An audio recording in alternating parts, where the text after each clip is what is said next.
Do you want to learn effective ways to build relationships, generate sales, and grow your business from successful entrepreneurs, startups, and CEOs without listening to a long interview? If so, you've come to the right place. Gresham Harkless values your time and is ready to share with you precisely the information you're in search of. This is the IAM150 podcast. Hello. This is Gresh from the IAM150 podcast, and I have a very special guest on the show today. I have Nikki Sharp of NikkiSharp.com. Nikki, it's awesome to have you on the show. Thank you. I'm super excited. I'm super excited to have you on. And what I want to do is just read a little bit more about Nikki so you can hear about all the awesome things that she's doing. And Nikki is a 2-time best-selling author, creator of a #1 app, worldwide known health coach, and branding extraordinaire. She has been featured in Cosmopolitan, Shape, Women's Health, and is constantly interviewed for shows like Extra TV, Access Hollywood, Good Day LA, and Fox News Health. Nikki is followed by over 350,000 followers on Instagram and has helped countless companies improve their own social channels to see the results they want. Nikki, are you ready to speak to the IAM150 community? I am super ready. What an intro. Thank you. Yeah, I know you're doing some awesome things, so you deserve that intro. So what I wanted to do was drill a little bit deeper and hear about your CEO story and what led you to start your business. So I was a model for many years, and in that you don't necessarily have anyone telling you how to run a business, but you do learn that you have to manage money and you have to learn what jobs you do and don't want to take. And you show up to countries randomly with no cell phone. And there's all the things that go wrong with it. So I learned quite quickly how to, let's say, deal with being an entrepreneur without ever meaning to. And then from there, I was actually trying to overcome 2 eating disorders that I went through. And I started a health blog called Stay Sharp, Be Strong. And it was just a way for me to share the meals that I was cooking. And then I wrote an ebook and I sold it on Instagram. I was one of the first people to do that. And it blew up. It sold 100,000 copies. Just, posting before and after photos. And from there, that turned into a 2-book deal, a #1 app. And obviously from creating my own brand and having the success that I have personally had, I realized that I want to help other people get the success that they want. And it seemed like a really natural fit to go from building my own brand to then serving and giving back and helping others get their own personal brands up and running. Yeah, it makes perfect sense. And it seems like this is the golden era, I guess you can call it, of personal brand and being able to tell your story and have people flock to you and connect with you just because you're being authentic and, talking about everything that you may be going through or trying to strive for or whatever's going on. Be able to have the tools at your disposal to be able to do that is powerful in this day and age. Yeah, it absolutely is. And equally, everyone is trying to share who they are. They're trying to share their story. And what I find is that a lot of people mix trying to just share who they are and their story with, oh, I have a great idea, I can become a brand. And they don't always translate one to the other, but we all want to be heard and seen. And Instagram and social media and creating our own brands have allowed people to really feel heard and to get validation. And so it's a double-edged sword in that way, because we get validation from a like or a comment. And at the same time, it's given us an opportunity to become entrepreneurs and do things outside of the box and not be the sheep of like 9-to-5 jobs where you hate your life and you're depressed. So for those people that love the 9-to-5 jobs and switching off at 5 o'clock, I'm all for that. I many times wish that I could turn off at 5 o'clock on a Friday. I know what you mean. Every job, every brand, every company has its pros and cons. And so I guess I'm just really blessed to be able to help people really understand what their passion is and whether it's a viable thing as just a side job, side passion, side hustle, or if they really have something that they can take full force. And this, oftentimes your biggest passions end up when you start making it your work. end up not becoming your passion anymore because you realize how much work actually goes into it. Yeah, it's funny how that works out where, you find that you love to do something. And then when you start doing it 24/7, so to speak, it starts not to become as much of a passion and you have to find other things. So it's important to kind of, I guess, understand what you're doing it for. If you're doing it just as an outlet, then maybe you don't necessarily want to create it as a brand. So it's always important to kind of balance that. So I know you touched on it a little bit. So could you tell us, I guess, a little bit more on, how you're helping to serve the clients and things that you're doing to help support them? Yeah, absolutely. The way in which I work is actually quite different than most people. And this is because I read energy very well. And you and I can be on the phone and you can say, here are what my goals are. And I can sense the confusion or the passion or whatever it is that is coming out. And we don't even need to be on a video call. It's just, I can understand the tone of your voice and the way in which you say things, and also from where you currently are to where you want to go. So I work backwards with people and I say, all right, here's your plan. It doesn't even need to be a 10-year plan, for example, but you need to have an idea of where you want to go. We all have that. We know, okay, I want to buy a house. Well, if you want to buy a house, the same as if you want to start a brand or you want to get followers on Instagram, I then start to work backwards and say, is this about launching a product? Is this about building a community? Or do you just need to get more followers quickly? Because each thing has a different way to get there. You can't say, I want all of them and expect them all to happen. It all revolves around what are you trying to do? What's the short-term and long-term goal? And just because I know so many different fields of publishing to self-publishing to app launch to ebook creation to all the social media channels, it becomes this really beautiful journey that I get to take with people. And now I wanted to ask you for what I call your secret sauce. And this is what you feel kind of distinguishes you or sets you apart. So do you have a secret sauce for yourself or even your brand that you're building? I would say that my secret sauce for me is to show up with trust in myself, in the universe, in God, in everything that happens, because each moment is a learning experience. And if something terrible happens, and we've all had it, both in our personal life and our professional life, it's a learning experience that we get to grow from and not make the same mistakes. So that for me is the secret sauce to which I live my day to day. I even have, I don't know if you can see, but trust on my finger, because it's that. The other part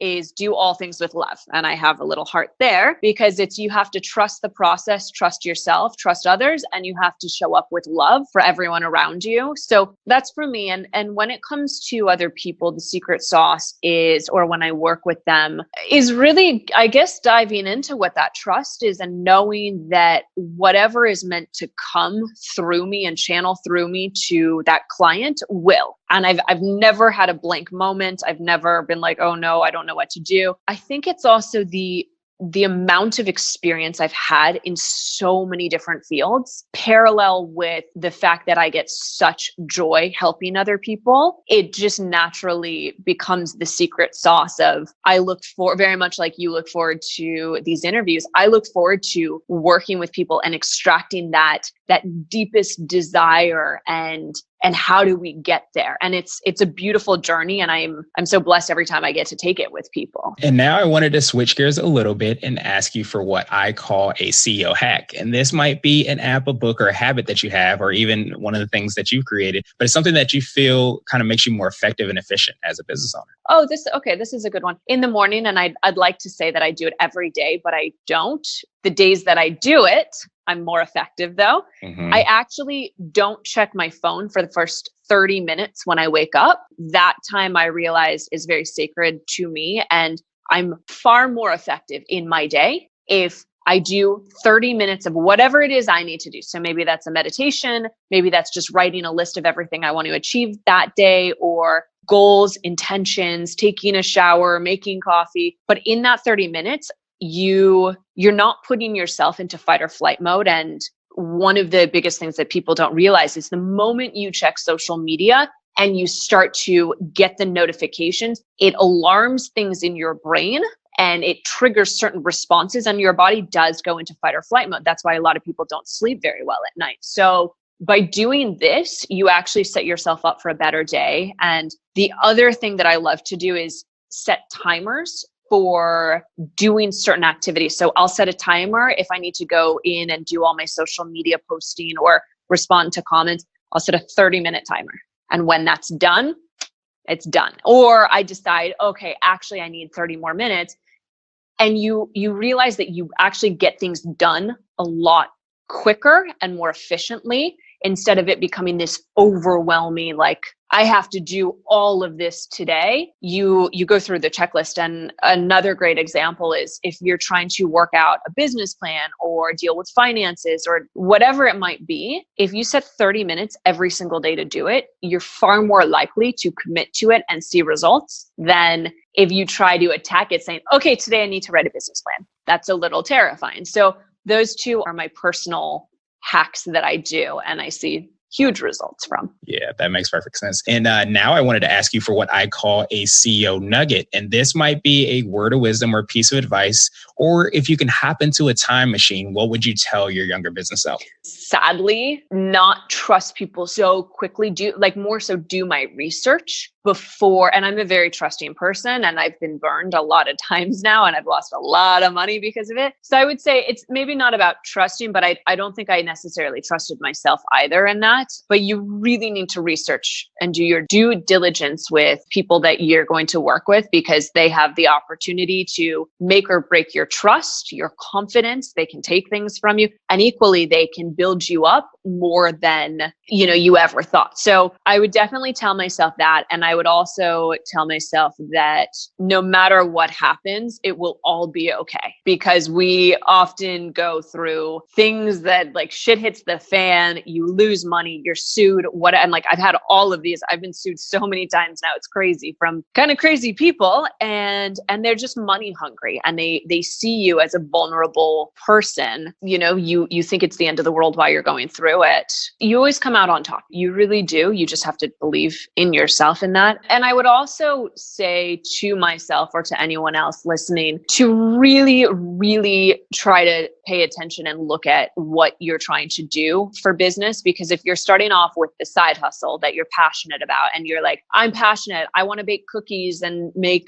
$1 million a year, oftentimes we don't realize all the overhead costs or the time we're going to have to put in, or that you really do lose the passion when it becomes the full-time work. And so I've had that where for about 2 years, I lost passion for writing, for blogging, for everything. And I'm like, okay, what's going on? And in that, I had to just allow myself to feel it and go through it and move through it. That's when I really started up the consulting side of things, because I realized that doing things only for myself was no longer fulfilling me. But when I get to give what I have in my talents to other people, it worked out perfectly. So in that, I needed to take a break from my own personal brand. And that's part of the journey of you maybe feel like a failure for switching courses, but now I'm so grateful that I get to do that. So yeah, and that's very powerful. And I think that it also kind of speaks to the fact that we as people sometimes change as well too. So we evolve, and sometimes our interests change or our goals change. But I imagine that, being able to build your brand is definitely phenomenal. But I imagine like having a client that you're able to say, hey, they did X, Y, and Z by working with them, and I'm able to help them do that, is probably even more phenomenal. Yeah, absolutely. And it's all the experience that you and I and everyone else goes through is we can take those experiences and help other people to become their best selves. And that's what the law of attraction is. When you do that, you get more rewarded. And anyone that doesn't believe in the law of attraction should, because it's been proven by scientists that it works, and it's all a state of mind and being. And so work itself you shouldn't hate it. You should not ever hate going to work. If you're doing that, then you're skipping out on the best days of your life, which is right now.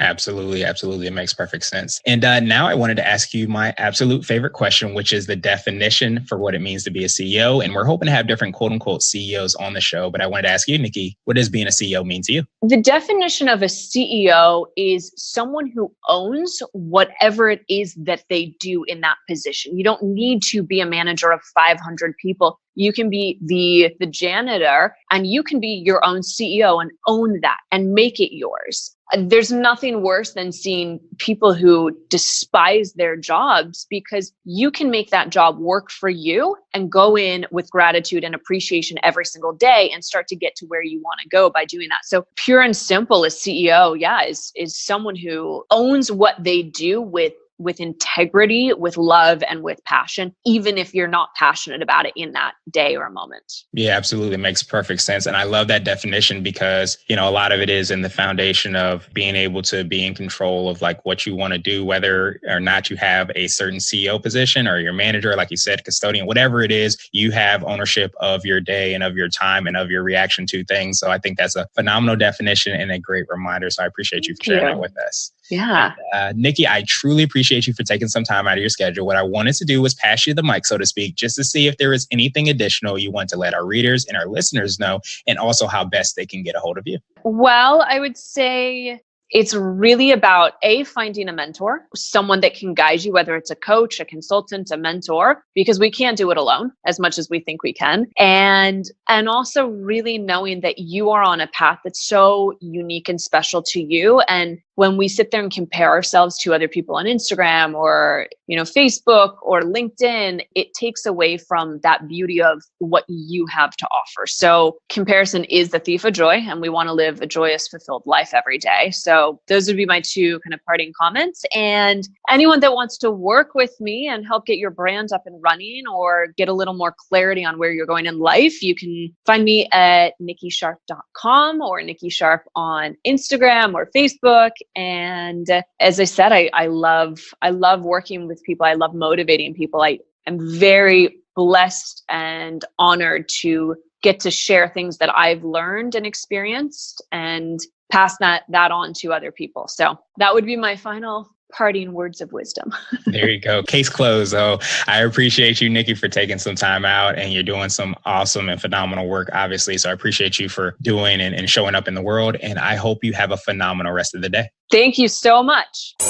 Thank you for listening to the I Am CEO podcast powered by Blue 16 Media. Tune in next time and visit us at IAM150.co. I Am CEO is not just a phrase, it's a community. Be sure to follow us on social media and subscribe to our podcast on iTunes, Google Play, and everywhere you listen to podcasts. Subscribe and leave us a 5-star rating. Grab CEO Gear at www.ceogear.co. This has been the I Am CEO podcast with Gresham Harkless. Thank you for listening.